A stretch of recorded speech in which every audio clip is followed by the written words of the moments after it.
20 pieces of silver, the price of an ordinary slave in the market of Dothan. Joseph, the beloved son, is worth that now. Cast into a dry cistern, his colorful coat torn away, his brothers bartering his life like a diseased camel. Centuries later, another son would be sold for 30 pieces. The cistern was empty. This detail from Genesis chapter 37 holds more weight than it seems.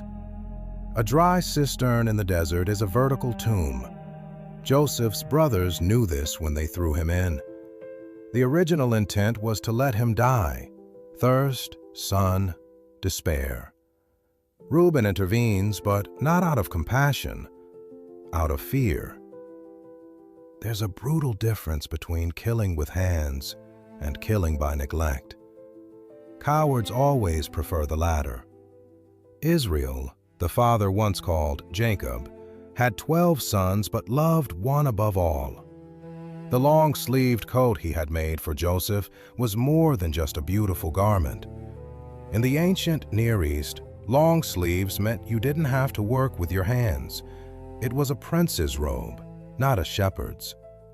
Every time Joseph appeared in that coat, his brothers saw the same message. You are servants. He is the heir. Hatred grows in fertile soil, and the most fertile soil is comparison. The brothers didn't hate Joseph for being Joseph. They hated the father's preference stamped in colorful fabric. When they saw him coming alone to Dothan, miles from any witness, hatred found its opportunity. Here comes that dreamer, they said among themselves. Sarcasm drips from their words. Joseph had shared dreams where his brothers bowed before him. Now they mock. Let's see how his dreams fare at the bottom of a pit. It is so. Those who cannot bear someone else's light try to extinguish it. But then a caravan of Ishmaelites appears, camels laden with spices, balm, and myrrh, merchants on their way to Egypt. Judah has an idea that reveals the twisted nature of evil. Why dirty our hands with blood when we can profit from misfortune? 20 pieces of silver, not even the price of a healthy camel. The beloved son of Israel sold for the value of worn sandals. The brothers return home. They dip the colorful coat in goat's blood, present it to their father as evidence of tragedy. Israel tears his garments and enters mourning. The murderers console the father for the death they themselves caused. Hypocrisy reaches its peak when criminals become the comforters. But God writes straight with crooked lines, very crooked. Psalm 105 captures this divine reversal with surgical precision. He summoned a famine on the land, but sent a man ahead of them. The famine that would devastate Egypt and Canaan was already in motion. God did not cause the brothers' betrayal, but used their wickedness to position Joseph exactly where he needed to be. The shackles on his feet, the chains on his neck, all part of a plan the executors themselves did not comprehend. Joseph descended into the cistern as a rejected son, descended into Egypt as a slave, descended into the dungeon as a wronged prisoner. But each descent was a step in the staircase God was building. In due time, the king ordered his release. The one sold for 20 pieces became Lord of Egypt. The brothers who cast him into the cistern would bow before him, begging for bread. True faith leaves a trace. Now leap with me 2,000 years forward. Jesus stands before the chief priests and elders of the people, the religious elite of Jerusalem, the official keepers of God's vineyard, and he tells a parable in the Gospel of Matthew chapter 21 that is a narrative time bomb. A landowner plants a vineyard. Not just any plantation, a complete vineyard with a wall, winepress, and watchtower. Every educated Jew immediately recognizes the reference to Isaiah chapter 5. The vineyard is Israel. The owner is God. Jesus is using their own prophetic language. But what follows is devastating. The tenant farmers, those who should care for the vineyard and deliver its fruits, rebel. When the owner's servants arrive to collect his share, the tenants beat, kill, and stone them. The violence escalates with each envoy. It is Israel's story in miniature. Prophet after prophet sent by God, prophet after prophet rejected and killed. Then comes the masterstroke of the parable. The owner makes a decision that defies all human logic. Finally, he sent his son, saying, "They will respect my son." Any sensible owner would send an army. God sends his son, unarmed, vulnerable, trusting kinship to awaken conscience. But the tenants see in the son not a last chance at reconciliation. They see opportunity. This is the heir. Come, let's kill him and seize his inheritance. The logic is perverse and revealing. If we eliminate the legitimate heir, the property is ownerless. We can claim it. It's the same logic as Joseph's brothers. If we eliminate the favorite, the inheritance redistributes. The crucial detail: they cast him out of the vineyard and killed him. It wasn't a crime of passion within the property. It was premeditated. They dragged the son outside the vineyard's boundaries, outside the sacred space, and there executed him.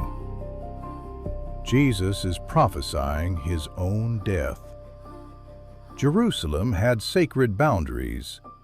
Golgotha lay outside. He would be dragged outside the holy city and there crucified. Jesus then asks the fatal question. When the owner of the vineyard comes, what will he do to those tenants? And the chief priests and elders, unaware, pronounce their own sentence. He will put those wretches to a miserable death and lease the vineyard to others. It's at this moment that Jesus delivers the final blow. He quotes Psalm 118. The stone the builders rejected has become the cornerstone. The image is both architectural and theological. Professional builders examine stones, measure, test, evaluate. When they reject a stone, it's because they deem it unfit for construction. But this particular stone, the rejected one, becomes the cornerstone, the piece that supports the entire structure. Joseph was the stone rejected by his brothers, who became the family's salvation. Jesus is the stone rejected by the religious builders, who will become the foundation of a new temple. The divine pattern repeats. God chooses the rejected to shame those who reject. The kingdom of God will be taken from you and given to a people who will produce its fruit. The sentence falls like an axe. The tenants who killed the son will lose the vineyard. The builders who rejected the stone will see the building collapse. The rejection of God's chosen doesn't destroy the chosen. It destroys the rejectors. The text records, they realized he was speaking about them. The parable worked as a mirror. They saw their faces in the murderous tenants. They looked for a way to arrest him, but they were afraid of the crowd. Fear paralyzes them temporarily. but the decision is already made. They will kill the Son, fulfill the parable, seal their own fate. There's a disturbing detail that connects the two stories. Joseph's brothers sold him to Ishmaelites, descendants of Ishmael, Abraham's rejected son. The rejected selling the beloved to the rejected. Full circle. When the religious leaders hand Jesus over to the Romans, the Gentiles rejected by the covenant, they repeat the pattern. Those who consider themselves rightful heirs handing over the true heir to those they deem unworthy. But here's the divine reversal. Joseph in Egypt saves his brothers from famine, forgives, restores. You intended to harm me, he will say later, but God intended it for good. Jesus crucified outside Jerusalem will save not just Jerusalem, but the world. The blood shed outside the vineyard will become the new wine of the covenant. This was the Lord's doing, and it is marvelous in our eyes. The marvel is not just in the resurrection, it's in the method. God doesn't overcome evil with superior power. He triumphs by allowing evil to exhaust itself in its own violence, then transforming that very violence into a vehicle of redemption. Joseph's brothers thought 20 pieces of silver was the end of the story. It was just the beginning. The tenants thought killing the heir would secure the vineyard. It secured their ruin. True faith leaves a trace. Have you ever wondered what would have happened if Joseph's brothers had embraced his dreams instead of burying them? If the tenants had received the son instead of killing him? What prosperity might they have known? What place in history might they have occupied? Psalm 105 ends with Joseph as Lord of the house and ruler of all Pharaoh's possessions. The dry cistern became a storehouse of salvation. The chains became gold necklaces. Those who sold him ended up eating from his hands. Jesus ends with the cornerstone supporting a new temple. The crucified outside the walls becomes the center of the New Jerusalem. Those who rejected him will, if they accept grace, find in him their only salvation. The question that remains is not theological, it's existential. How many times have we cast away what God has chosen to save us? How many times have we rejected the stone that would uphold our house? The different brother, the unexpected path, the uncomfortable truth. They might be Joseph in disguise. They might be Christ knocking at the door.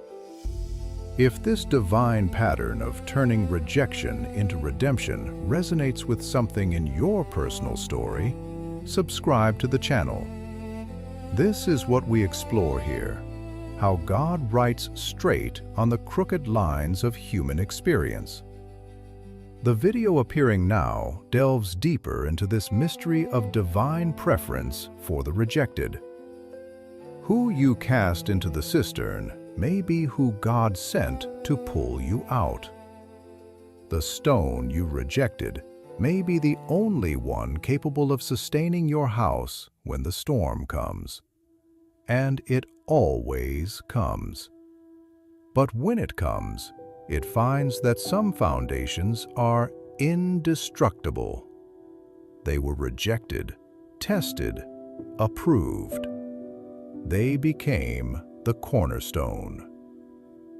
True faith leaves a trace, and the deepest trace is this: the path upward always passes through a descent. Joseph went down into the cistern, to Egypt, to the dungeon, to rise to the throne. Jesus descended to earth, to the cross, to the tomb, to rise to the right hand of the Father. If you are in the cistern now, perhaps it is not the end. Perhaps it is the necessary step.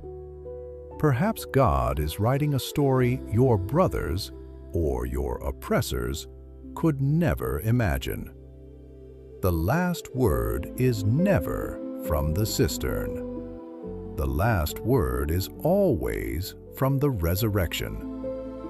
But between one and the other, there are 20 pieces of silver jingling in the pocket of someone who thinks they've made a good deal.